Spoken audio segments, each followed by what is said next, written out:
Halo, selamat datang, selamat bertemu kembali dengan saya di sini di ruang kelas akuntansi. Mari kita sama-sama belajar, meningkatkan pengetahuan kita, meningkatkan pemahaman kita mengenai ilmu akuntansi. Kali ini saya masih mau melanjutkan pembahasan kita dari akuntansi keuangan lanjutan. Topik yang kita bahas kali ini melanjutkan dari apa yang sudah kita pelajari di sesi sebelumnya, yaitu transfer antar perusahaan untuk transfer aset tidak lancar.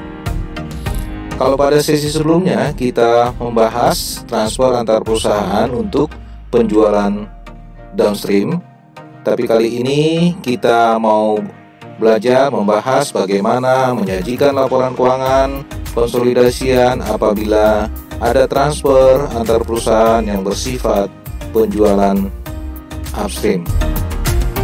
Dan kita masih melanjutkan, yang ditransfer adalah aset tidak lancar.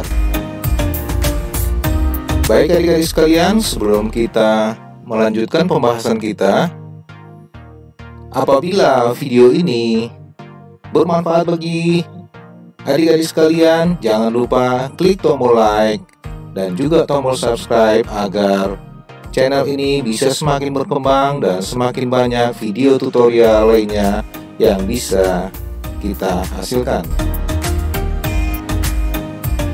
Baik adik-adik sekalian, kita mau membahas bagaimana menyajikan laporan keuangan. Kalau pada contoh ini misalkan ada contoh kasus PT Induk membeli 80% saham PT Anak pada tanggal 31 Desember 20X0 pada nilai buku saham sebesar 240 juta. Tolong dipahami, PT Induk membeli 80% seharga 240 juta. Nanti kita akan melihat berapa sesungguhnya ekuitas dari PT Anak. Yang kedua, pada tanggal 1 Juli 20X1, PT Induk menjual tanah ke PT Anak seharga 35 juta. Sementara itu PT Induk semula membeli tanah tersebut pada tanggal 1 Januari 20X1 seharga 20 juta. 6 bulannya tentunya jaraknya. PT Anak masih memiliki tanah tersebut selama tahun 20X1 dan tahun-tahun berikutnya. Nah, ini tolong kita perhatikan bahwa ketika PT Induk mentransfer kepada PT Anak masih menahan aset tersebut hingga akhir tahun 2001 dan tahun-tahun berikutnya. Untuk kasus kali ini kita asumsikan bahwa tidak ada penjualan tanah oleh PT Anak, dan nanti kita juga akan membahas bagaimana kalau seandainya suatu saat PT Anak melepas aset yang dimaksud. Jurnal apa yang harus dibuat oleh PT Anak dan PT Induk agar keuntungan yang diperoleh oleh PT Induk pada saat menjual ke PT Anak harus dieliminasi. Oke, yang ketiga, selama tahun 2001 PT Induk melaporkan laba terpisah sebesar 155 juta, terdiri atas laba dari operasi reguler sebesar 140 juta dan keuntungan penjualan tanah sebesar 15 juta. Ya, tadi kita lihat bahwa PT Induk menjualnya 35 sementara perolehannya adalah 20 juta. Berarti PT Induk sebenarnya ada mengakui laba sebesar 15 juta. PT Induk mengumumkan dividen sebesar 60 juta, sementara PT Anak melaporkan laba bersih sebesar 50 juta dan mengumumkan dividen sebesar 30 juta. Keempat, PT Induk mencatat investasi. Coba kita lihat menggunakan jurnal apa yang dilakukan oleh di mana PT Induk mencatat bagiannya atas laba bersih. Diketahui tadi bahwa PT Induk menggunakan metode ekuitas dasar laba antar perusahaan. Kita lompat ketika PT Anak membagikan dividen sebesar 30 juta. Lihat, berarti bagian daripada PT Induk adalah 80%. Skema ini 30 juta adalah kita 24 juta membahas penjualan upstream. PT Induk memperoleh penjualan dari PT Anak ke PT Induk. Dan karena kita menggunakan PT Anak tanah, maka investasi pada saham PT Anak kurang sebesar beli tanah senilai 2 juta. Kemudian mentransfernya. Kemudian ketika PT Induk mencatat ada pendapatan dari PT Anak, berarti PT Anak mengumumkan ada laba bersih sebesar 65 juta, sementara kepemilikan induk adalah 80% atau sebesar 52 juta. Oleh karenanya, dengan menggunakan metode ekuitas, berarti investasi pada saham PT Anak bertambah sebesar 52 juta, dan itu merupakan pendapatan dari PT Anak sebesar 52 juta. Nah, kalau kita lihat ya, saldo akun investasi pada tanggal 31 Desember 2021 perolehan akuisisi oleh PT Induk adalah 240 juta, sementara perusahaan induk memperoleh bagian laba bersih yang diperoleh oleh anak itu sebesar 52 juta. Kemudian ada pengurangan dikarenakan adanya pembagian dividen oleh PT Anak sebesar 24 juta, sehingga saldonya adalah 268 juta. Nanti tolong perhatikan bahwa angka ini akan dipakai ke saldo investasi PT Induk di PT Anak pada 31 Desember 2021. Nanti kita perhatikan di laporan posisi keuangan PT Induk. Nah, tugas kita di awal kita harus menyiapkan dulu jurnal eliminasi untuk kita pindahkan nanti ke kertas kerja, dan selanjutnya nanti dari kertas kerja kita akan membuat laporan keuangan. Nah, jurnal eliminasi yang pertama yang kita buat adalah untuk mengeliminasi pendapatan dari PT Anak. Tadi sudah kita ketahui bahwa PT Anak itu membagikan dividen 30 juta, berarti bagian daripada PT Induk adalah 80% kali 30 juta adalah 24 juta. Kemudian PT Induk tadi memperoleh bagian penghasilan laba bersih dari PT Anak sebesar 80% kali 65 juta adalah 52 juta, sehingga selisihnya adalah 28 juta. Nah, ini kita akui sebagai pengurangan investasi pada saham PT Anak, sehingga kita kredit ya. Oke, kemudian jurnal berikutnya kita mau mengalokasikan laba ke kepentingan non pengendali. Kalau tadi dividen yang dibagikan oleh PT Anak adalah 30 juta, untuk induk adalah 80% atau 24 juta, dan untuk anak adalah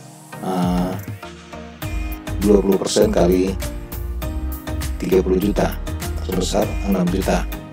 Nah, kemudian untuk pendapatan untuk kepentingan non pengendali, tadi PT Induk sudah menginformasikan bahwa laba yang diperoleh oleh PT Anak adalah 65 juta, kemudian ada 15 juta keuntungan hasil penjualan tanah yang belum terrealisasi, berarti laba sesungguhnya adalah 50 juta dikali 20 juta adalah 10 juta, itu merupakan kepentingan non pengendali ya. 20% kali 50 juta itu adalah untuk kepentingan non pengendali, sehingga selisihnya adalah 4 juta.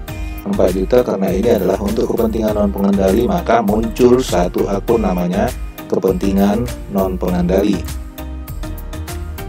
Nah, jurnal berikutnya jurnal eliminasi untuk mengeliminasi saldo awal. Tadi kita ketahui bahwa PT Induk mengeluarkan kas sebesar 240 juta ketika mengakuisisi PT Anak. Nah, sementara dari laporan keuangan PT Anak diketahui bahwa saham biasa PT Anak adalah 200 juta dan saldo labanya adalah 100 juta. Sehingga selisihnya adalah 60 juta, itu kita akui sebagai milik non pengendali, dan kita jurnal dengan kepentingan non pengendali. Tolong diperhatikan bahwa tadi kepemilikan PT Induk adalah 80%, 80% kali 300 juta adalah 240 juta. Berarti PT Induk membeli atau mengakuisisi PT Anak pada nilai buku. Nah, jurnal berikutnya mengeliminasi keuntungan belum terrealisasi dari penjualan upstream atas tanah. Tadi PT Anak menjual ke PT Induk, oleh karenanya tanah itu harus kita kurangi sebesar 15 juta, keuntungannya harus kita kurangi sebesar 15 juta. Tahap berikutnya kita akan menyiapkan kertas kerja laporan keuangan konsolidasian. Nah, ini adalah format standar yang harus kita buat, bahwa untuk kertas kerja itu ada 5 kolom untuk penempatan angka-angka. Ya, kolom yang pertama itu adalah kolom PT Induk, yang kedua adalah kolom PT Anak, yang ketiga adalah kolom eliminasi, kita bagi dua, satu kolom untuk debit dan satu lagi untuk kredit. Dan kolom yang terakhir adalah kolom konsolidasi, penjumlahan dari keempat kolom sebelah kirinya ya. Nah, di sini setelah ini sudah kita siapkan, kita akan memasukkan data-data dari kedua perusahaan ya, baik dari PT Induk maupun PT Anak. Tapi ini harus kita selesaikan dulu untuk PT Anak ya. Kita ingin mengetahui bahwa PT Anak itu sudah mempunyai laba bersih yang akan ditransfer ke PT Induk. Oleh karenanya, laba rugi dari PT Anak itu harus terlebih dahulu kita selesaikan. Oleh karenanya, dari data misalkan diketahui ada penjualan 200 juta, kemudian ada keuntungan penjualan tanah 15 juta, sehingga total pendapatan dari PT Anak adalah 215 juta. Nah, di sini di baris 3 ada pendapatan dari anak perusahaan, itu kita kosongkan dulu, nanti kita akan lihat di data konsolidasi ya, setelah adanya eliminasi. Oke, yang berikutnya kita lihat beban pokok. Beban pokok ada 115 juta, depresiasi 20 juta, ada beban lain-lain, dan total beban-beban atau total debitnya adalah 150 juta. Sehingga laba yang diperoleh adalah 215 kurang 150 juta, itu sebesar 65 juta. Namun 65 juta ini nanti akan dibagikan kepada PT Induk dan sebagian lagi kepada non pengendali. Oleh karenanya nanti di sini kita akan buatkan ada pendapatan untuk non pengendali, itu nanti setelah kita menghitungnya di kolom eliminasi. Oleh karenanya laba bersih dari PT Anak itu adalah 65 juta. Nah, setelah ini diketahui, maka laba bersih PT Anak akan kita pindahkan ke PT Induk. Ya, kita mulai dari PT Induk, katakanlah penjualannya adalah 400 juta, kemudian keuntungan dari penjualan tanahnya, PT Induk tidak ada menjual tanah, pendapatan dari anak perusahaan adalah 52 juta.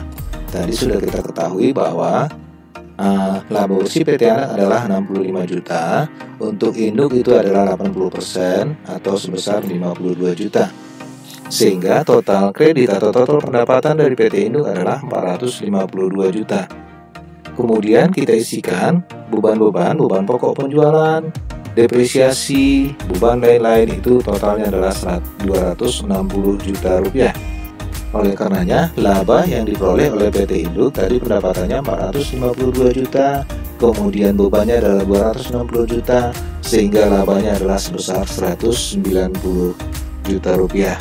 Ya, ini kita lompat sehingga laba sesungguhnya adalah 192 juta rupiah. Nah, seperti pelajaran kita pada sesi-sesi sebelumnya bahwa kertas kerja itu terbagi atas 3 kelompok. Kelompok pertama adalah kelompok laporan laba rugi, ini sudah kita selesaikan. Kelompok kedua adalah kelompok saldo laba. Nah, kita lanjutkan, kita mau mengisi data-data di saldo laba. Oleh karenanya, coba kita isi saldo laba 1 Januari. Nah, ini boleh PT Induk atau PT Anak kita dahulukan, nah, itu tidak ada masalah. Oke, katakanlah kita mengisi data-data PT Induk terlebih dahulu. Kemudian ada laba bersih. Nah, kita lihat laba bersih ini dari mana. Tadi sudah kita ketahui bahwa PT Induk sudah memiliki laba sebesar 192 juta untuk periode berjalan. Oleh karenanya, ini kita pindahkan 192 juta sebagai laba bersih yang diperoleh PT Induk ya, 192 juta, sehingga laba siap dibagi adalah 492 juta. Kemudian ada pembagian dividen ya, pengurangan daripada saldo laba itu karena ada pembagian dividen itu sebesar 60 juta, sehingga saldo labanya adalah sebesar 432 juta rupiah. Nah, untuk PT Anak saldo laba katakanlah dari data sudah diketahui saldo labanya 100 juta. Kemudian laba bersih tadi sudah kita ketahui bahwa PT Anak itu memiliki laba bersih sebesar 65 juta. Sehingga kita tinggal pindahkan 65 juta tambah 100 berarti ada 165 juta laba siap untuk dibagi. Kemudian ada pembagian dividen sebesar 30 juta, sehingga saldo laba per 31 Desember untuk PT Anak adalah 135 juta rupiah. Nah, setelah itu kita isikan data-data untuk kelompok 3 atau bagian 3, yaitu bagian pelaporan posisi keuangan. Oke, dari data katakanlah diketahui ada kas untuk PT Induk 229 juta, ada piutang usaha, ada persediaan, ada tanah, ada bangunan dan peralatan, ada investasi pada saham PT Anak. Nah, ini 268 juta tadi sudah kita bahas ya. Nah, investasi pada saham PT Anak per 31 Desember 2022 adalah 268 juta. Nah, kita lihat total debitnya adalah 1682. Kemudian kita masukkan semua yang akun-akun yang bersaldo kredit. Ada akun akumulasi penyusutan 450 juta, ada hutang usaha, ada hutang obligasi, ada modal saham biasa 500, dan saldo labanya ini kita pindahkan. Tadi sudah kita ketahui bahwa saldo laba PT Induk per 31 Desember itu sudah kita ketahui adalah sebesar 432 juta rupiah. Nah, angka ini kita pindahkan ke bawah 432 juta rupiah. Nah, sehingga kita bisa totalkan termasuk kepentingan non pengendali itu sebesar 1682. Nah, tolong perhatikan angka ini harus sama dengan angka di total kredit. Kalau angka itu sudah benar, berarti kita sudah bisa melanjutkan ke tahap berikutnya. Kemudian kita masukkan angka-angka di PT Anak. Yang pertama kita lihat ada kasnya 110 juta, piutang usahanya, persediaan, tanah, bangunan dan peralatan, dan totalnya adalah 855 juta rupiah.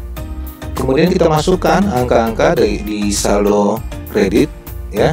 Akumulasi penyusutan 320 juta, ada hutang usaha, hutang obligasi, modal saham biasa 200 juta.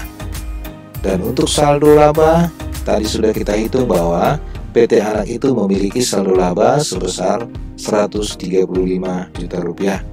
Oleh karenanya, saldo laba ini kita pindahkan ke bawah menjadi 135 dan total akhirnya total kredit adalah 855 juta rupiah. Dan angka ini sama dengan total debitnya. Berarti angkanya sudah benar dan sudah bisa kita lanjutkan. Baik adik-adik, kita sekarang mencoba memindahkan jurnal eliminasi kita ke dalam kolom kertas kerja ya. Yang pertama, pendapatan dari anak perusahaan 52 juta, kita pindahkan debit 52 juta. Kemudian ada dividen yang diumumkan sebesar 24 juta di kolom kredit, kita pindahkan. Kemudian ada investasi pada saham PT Anak sebesar 28 juta kredit, kita pindahkan. Nah, jurnal kedua kita ketahui bahwa kita mengalokasikan laba ke kepentingan non pengendali ya. Ada 20%. Yang pertama itu pendapatan untuk kepentingan non pengendali itu kita debit 10 juta. Kemudian dividen diumumkan itu sebesar 6 juta, kita kredit. Kemudian kepentingan non pengendali. Nah, di sini muncul akun baru kepentingan non pengendali, kita tempatkan di kredit kepentingan non pengendali. Nah, jurnal berikutnya ada eliminasi terhadap saldo investasi awal. Yang pertama kita lihat bahwa saham biasa itu 200 juta. Ini kita eliminasi, kita debit 200 juta. Kemudian saldo laba 1 Januari kita debit 100 juta. Tolong perhatikan bahwa kita bukan menjurnal di saldo laba di sini, karena saldo laba di sini ini merupakan saldo laba akhir. Sementara yang kita eliminasi adalah saldo awal ya, saldo awal dari saldo laba ya. Ini saldo laba maksudnya, bukan saldo investasi awal ya.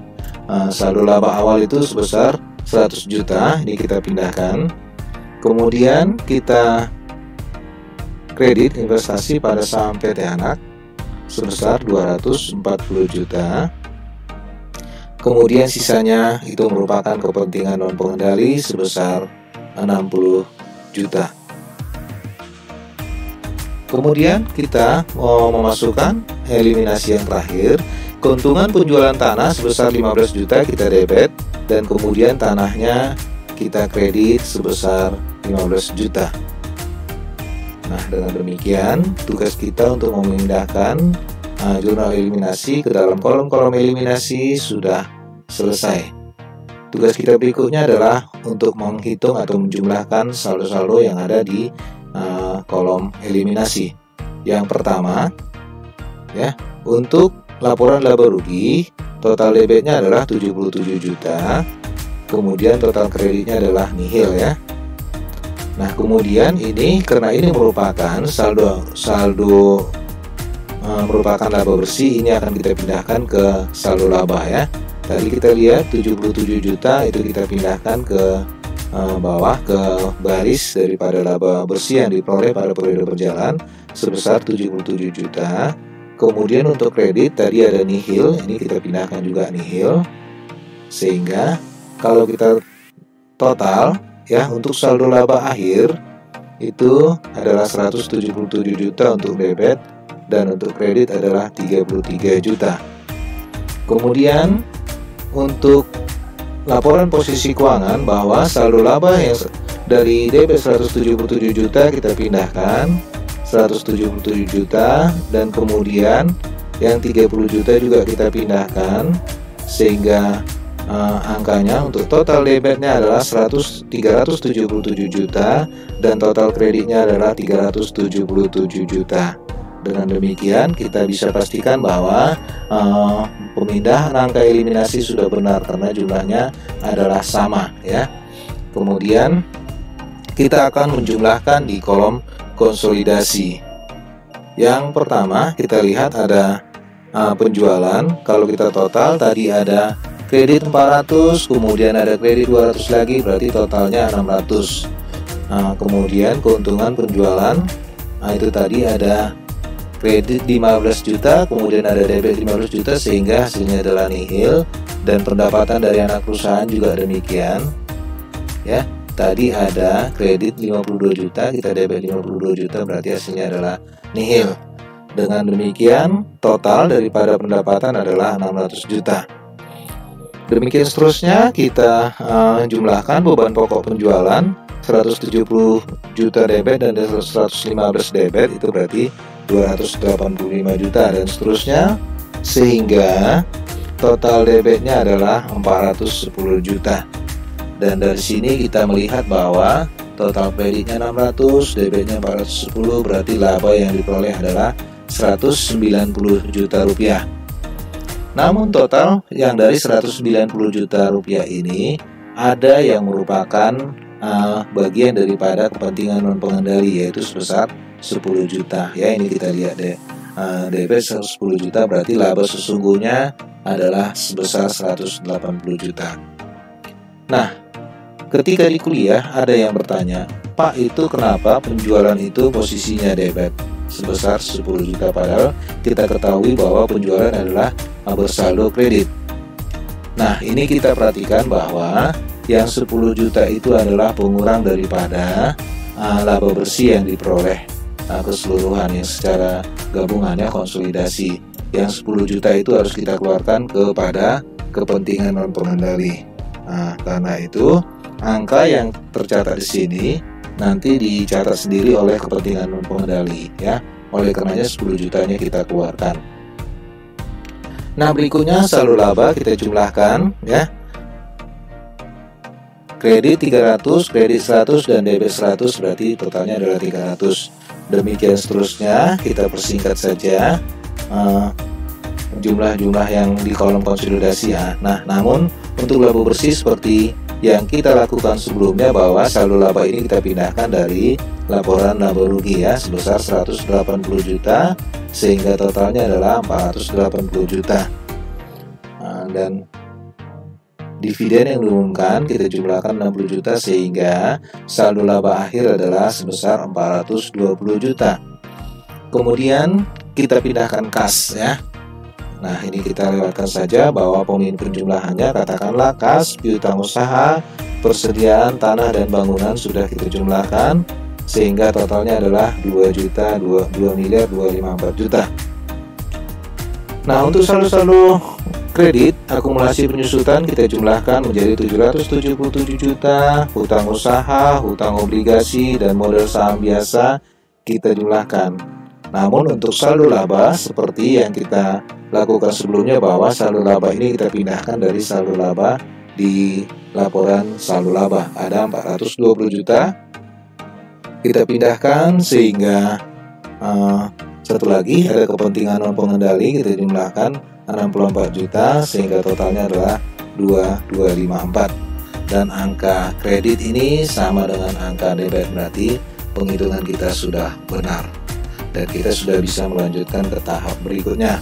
Seharusnya kita akan membuat laporan keuangan konsolidasian, namun untuk menyajikan laporan keuangan konsolidasian sudah kita bahas di bab 5 sebelumnya ya, nanti bisa dipelajari kembali. Kita coba bahas mengenai saldo-saldo untuk, katakanlah di sini ada laba bersih tahun 2001. Kita lihat ya, laba terpisah PT Induk adalah 140 juta. Kemudian laba bersih dari PT Anak 65 juta.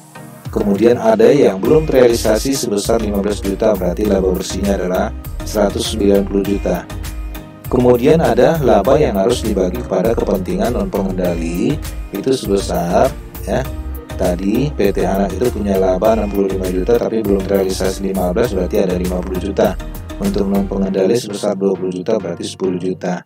Sehingga laba untuk kepentingan pengendali itu adalah sebesar 180 juta. Nah, kalau kita lihat ini, laba yang dialokasikan ke pemegang saham yang non pengendali dihitung sebagai berikut ya. Laba bersih PT Anak itu 65 juta, kemudian yang belum terrealisasi adalah 15 juta, berarti laba sesungguhnya adalah 50 juta. Kemudian ada 20% yang dibagikan kepada non pengendali, itu sebesar 10 juta. Itu kita sebut laba dialokasikan kepada non pengendali. Nah, coba kita lihat total kepentingan non pengendali pada akhir tahun 2001. Nilai buku dari PT Anak itu adalah, katakanlah saham biasanya 200, tidak ada perubahan. Kemudian saldo labanya sudah berubah menjadi 135. Nah, sehingga total nilai bukunya adalah 335 juta. Kemudian ada keuntungan antar perusahaan yang belum terrealisasi dari penjualan upstream ya, atas tanah sebesar 15 juta, berarti nilai buku yang terrealisasi harusnya adalah sebesar 320 juta. Kemudian untuk bagian proporsional pemegang saham itu ada 20%, berarti ada 64 juta. Itulah yang merupakan kepentingan non pengendali per 31 Desember 2001. Nanti tolong perhatikan di kertas kerjanya juga, tadi sudah kita hitung bahwa kepentingan non pengendali itu adalah sebesar 64 juta. Harus sama ya angkanya ya. Nah, kita menghitung eliminasi laba yang belum terrealisasi setelah tahun pertama. Kita lihat PT Induk mengakui seluruh laba dari transfer antar perusahaan dan memasukkannya ke saldo laba di tahun-tahun berikutnya. Oleh karenanya, ya jurnal eliminasi yang diperlukan setiap tahun setelah tahun penjualan downstream, upstreamnya, ini maksudnya upstreamnya, selama anak perusahaan memiliki tanah tersebut adalah, kita lihat, tanahnya kita kredit sebesar 15 juta dan ini 80% untuk pengendali atau 12 juta dan 20% untuk non pengendali atau sebesar 3 juta. Dan terakhir kita lihat bagaimana kalau misalkan suatu saat aset yang dimaksud dilepas. Kalau tadi kita cerita tentang upstream, berarti ada anak perusahaan menjual kepada induk perusahaan. Bagaimana kalau misalnya suatu saat induk perusahaan melepas atau menjualnya? Misalkan PT Induk membeli tanah dari luar, PT Anak ya, maksudnya PT Anak membeli tanah dari pihak luar seharga 20 juta ya, atau kita ambil contoh PT Induk downstream aja ya. Katakanlah PT Induk membeli tanah dari pihak luar seharga 20 juta pada tanggal 1 Januari 2001 dan menjualnya ke PT Anak pada tanggal 1 Juli 2001 seharga 35 juta. Namun PT Anak kemudian menjual tanah tersebut ke pihak luar pada tahun 2005 ya, seharga 45 juta. Maka ayat jurnal dalam kertas kerja konsolidasi pada akhir tahun itu adalah keuntungan penjualan tanahnya kita akui kembali sebesar 15 juta dan ini saldo labanya kita debit sebesar 15 juta. yaitu menyesuaikan keuntungan perusahaan dari penjualan tanah yang sebelumnya belum terrealisasi, ya. Nah, sampai di sini dulu buat rekan-rekan sahabat akuntansi, saya mengucapkan terima kasih atas perhatian daripada adik-adik sekalian. Sampai bertemu di materi pembahasan lainnya, dan kita akan menampilkan video tutorial lainnya berupa contoh soal kasus, dan pembahasannya. Nah, apabila video ini bermanfaat bagi adik-adik sekalian, jangan lupa klik tombol like dan juga tombol subscribe agar video atau channel ini bisa semakin berkembang dan semakin banyak video-video lainnya yang bisa saya hasilkan.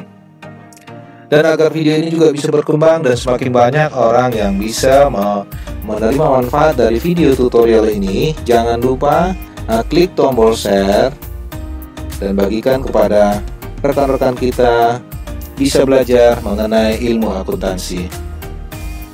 Akhir kata, saya mengucapkan selamat belajar buat adik-adik dan tetap semangat.